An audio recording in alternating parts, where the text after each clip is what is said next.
Hey everyone, what you're about to watch is the most valuable segments from my weekly Q&A, where new and experienced recruiters get together to ask questions and solve problems. If you want to join the next one, just click on the link in the description to join. It's completely free. You don't need to give me your email address, telephone number, or anything like that. And I'll personally be there to answer any of your questions. Oh, and I've also put together this recruitment starter pack for those in the beginning of their journey, which tells you exactly how to get your first client. You can grab that once you're in our community for free as well. All right, then let's get back into the video. I've got a good amount of dental clinics database on my system. How did we build it? We actually built it from CV library. Yes, it was all pretty much all CV library. And yeah, oops, what did I press? Okay, yeah. So we built it from CV library, and the best way of building a good database is like initially scrape it from CV library, put it onto your Excel sheet or your CRM, whatever you're using, right? Just keep on building and populating it. When you get to a good amount of, let's say, 100 to 200 or 300, send out a huge email to those 300 saying, we've got loads of vacancies available, and they make it sound really enticing and interesting, and say, forward to your colleagues and friends. Now you find that 300 will turn into like 500 because they will start forwarding it internally. That's what we do. And then just your database just starts growing organically. Okay, that's interesting.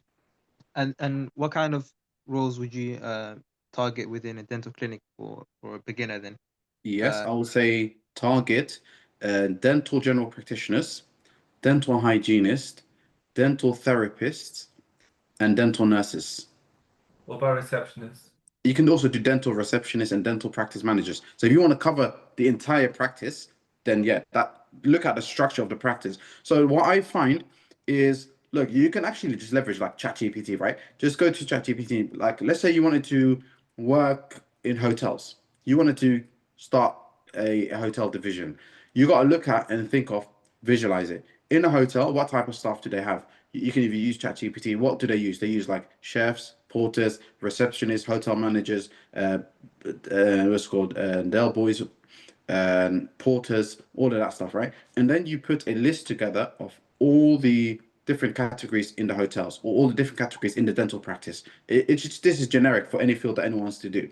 So once you have this list, then email the clients a good email. It has to be a very enticing email. You've got to say like, hey, I've got dental practitioners, dental therapists, dental hygienists, dental nurses, dental receptionists, all available in your area, looking for work, permanent and contracting. Please let me know if you're looking for cover. And then you'll get a lot of people responding back to you. I actually did that as a test. I sent out 14,000 emails to dental practices, and I've got a huge amount of responses coming back. In 1 week, I had over 30 clients coming back to me, and they were looking for dentists. And obviously, I wasn't working on that field, so it was just like me just testing out the waters.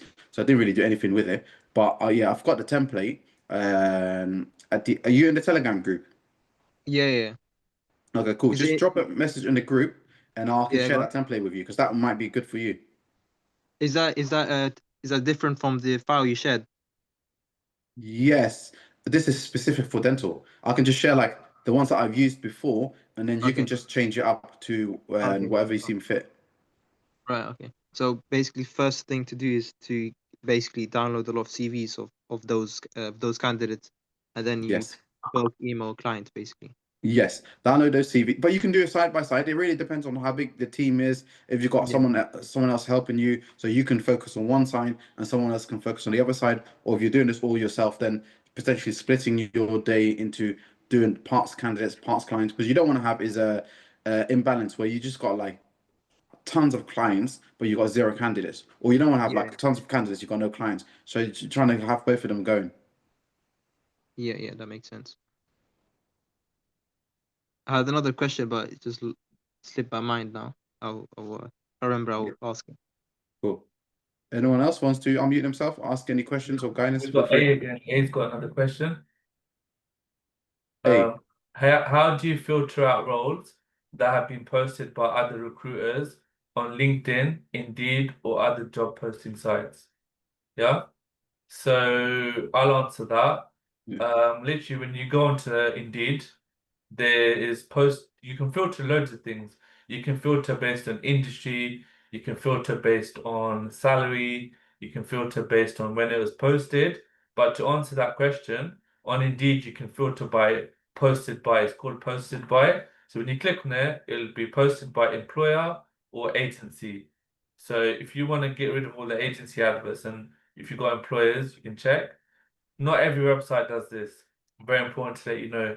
CV Library doesn't do this. Reed does it. Reed does it. CV Library doesn't do it. I'm pretty sure. So with CV Library, you just got loads of adverts from agencies and direct employers. It doesn't really filter the way Indeed does, but you know it can be done on some websites.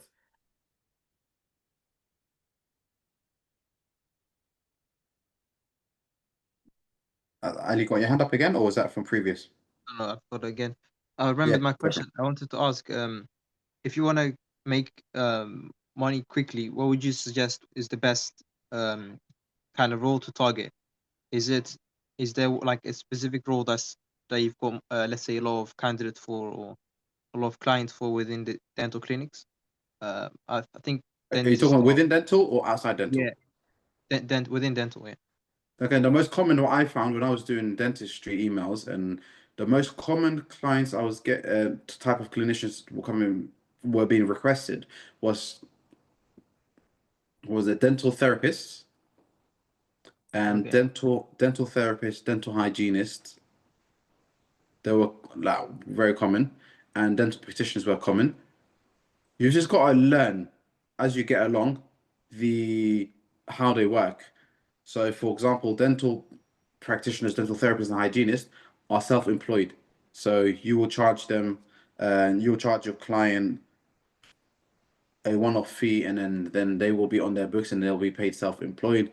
And dental nurses, they are on a salary, and then the other ones are paid per UDA. So it was actually quite a lot to learn. So the best way to learn any field is speak to your clients and speak to your candidates. From your clients, you will ask them, what is it that you do?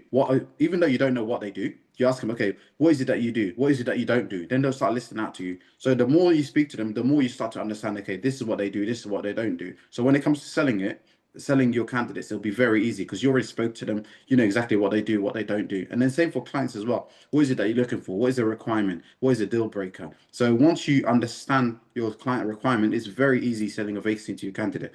And the best way of learning any field is you have to be on the phones. You're gonna make mistakes, but it is what it is. You got to learn. So that's the best way. Is just pick up the phone and speak to your candidates and ask them their do's and don'ts, and then start putting that into an Excel sheet.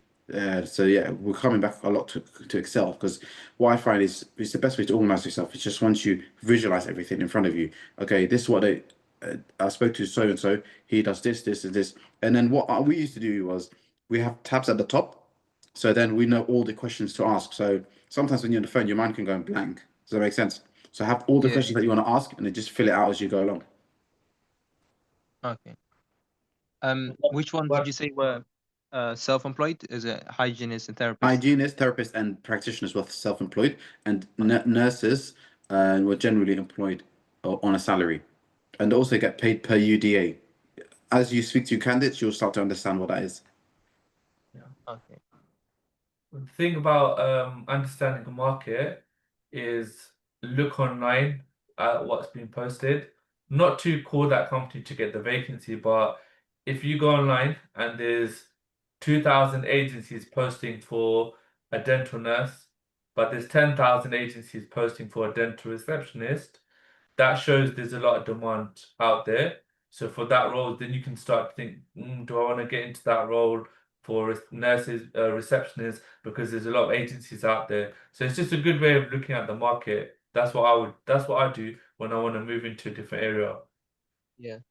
Cool. When I'm kind of starting, I would prefer to stick to I think permanent. So in that case, I would target dental nurses. So 1 second. What's my No, question? don't target dental nurses only. They're salaried. It doesn't mean that was when you're doing soft contracting, right? So if you're doing permanent placements, therapists, hygienists, and practitioners, just charge them a flat fee. Because For it's harder finding to them, yeah. quantify. Yeah, for finding them, because it's harder to quantify what they will earn. So you can't charge on a percentage per year because they don't know what they're going Ah, to be earning. Does that make sense? so so I'm not taking them on as my kind of employees. They're their own No, they're their own, entity. exactly. Yes. Okay, okay, okay. Yeah. So charge a flat fee, let's say 3 grand per placement, and that's Okay. it. And for dental nurses, just say 10% or 15% of whatever salary you'll be offering them. Okay, okay, that makes sense. That makes sense. Thank you. You've got another question. Yeah. Any ideas on client emails? That's from A again. Any ideas on client emails as well? Would you say just try your luck with info admin emails seen on company websites under contact us section? So what you're saying is just going on like to a website, not really looking for John Smith or Haley Smith, just getting Yeah. the generic emails. What would you say with what would be try your luck with those or try and target any specific emails? I'll say you both. So if you can get those, add those to the list because a lot of times what happens is we've got generic emails on our database, and also dental practices. You will find a lot of generic emails such as battersea@gmail.com or so and so is a generic, right? You're not speaking to like Joe Blogs from as a practice manager. They will redirect it internally. So they may say to you, "Oh, this email has landed to us by mistake, but I've sent it over to the correct person." So yeah, target both if you can, because you don't know where the value is. And You yes, said, and it's also true. It's harder to find the actual emails. It's harder to find like on like a dental practice or a GP practice, or generally speaking, you will find a general email address. They wouldn't have the personal email address on the website. It'll be more like info at whatever the organization is, right? Just email them as well if you can't get hold of the person itself, and just hope that they will internally forward it.